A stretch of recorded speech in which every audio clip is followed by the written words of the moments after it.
Exodus chapter 21. Laws about slaves. Verse 1. Now these are the rules that you shall set before them. When you buy a Hebrew slave, he shall serve 6 years, and in the 7th he shall go out free for nothing. If he comes in single, he shall go out single. If he comes in married, then his wife shall go out with him.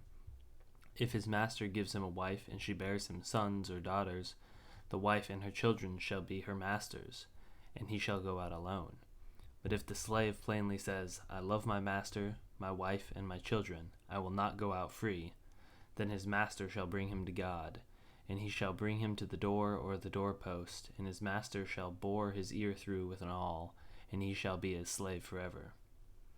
When a man sells his daughter as a slave, she shall not go out as the male slaves do. If she does not please her master, who has designated her for himself, then he shall let her be redeemed. He shall have no right to sell her to a foreign people, since he has broken faith with her. If he designates her for his son, he shall deal with her as a daughter. If he takes another wife to himself, he shall not diminish her food, her clothing, or her marital rights. And if he does not do these 3 things for her, she shall go out for nothing, without payment of money. Whoever strikes a man so that he dies shall be put to death. But if he did not lie in wait for him, but God let him fall into his hand, then I will appoint for you a place to which he may flee. But if a man willfully attacks another to kill him by cunning, you shall take him from my altar, that he may die. Whoever strikes his father or mother shall be put to death. Whoever steals a man and sells him, and anyone found in possession of him, shall be put to death. Whoever curses his father or mother shall be put to death.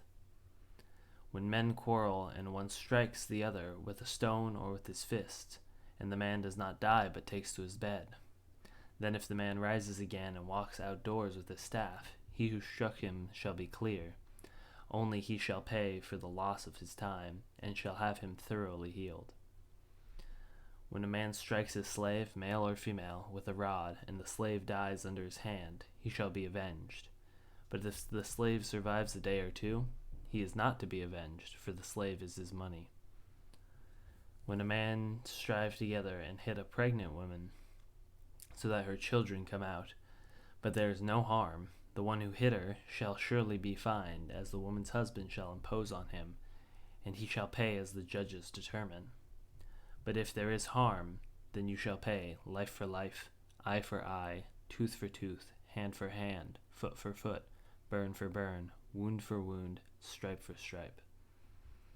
When a man strikes the eye of his slave, male or female, and destroys it, he shall let the slave go free because of his eye. If he knocks out the tooth of his slave, male or female, he shall let the slave go free because of his tooth. When an ox gores a man or woman to death, the ox shall be stoned, and its flesh shall not be eaten, but the owner of the ox shall not be liable. But if the ox has been accustomed to gore in the past, and its owner has not been warned, or has been warned, but has not kept it in, and it kills a man or woman, the ox shall be stoned, and its owner also shall be put to death. If a ransom is imposed on him, then he shall give for the redemption of his life whatever is imposed on him. If it gores a man's son or daughter, he shall be dealt with according to the same rule. If the ox gores a slave, male or female, the owner shall give to their masters 30 shekels of silver, and the ox shall be stoned. Laws about restitution. Verse 33. When a man opens a pit, or when a man digs a pit and does not cover it, and an ox or a donkey falls into it, the owner of the pit shall make a restoration. He shall give money to its owner, and the dead beast shall be his.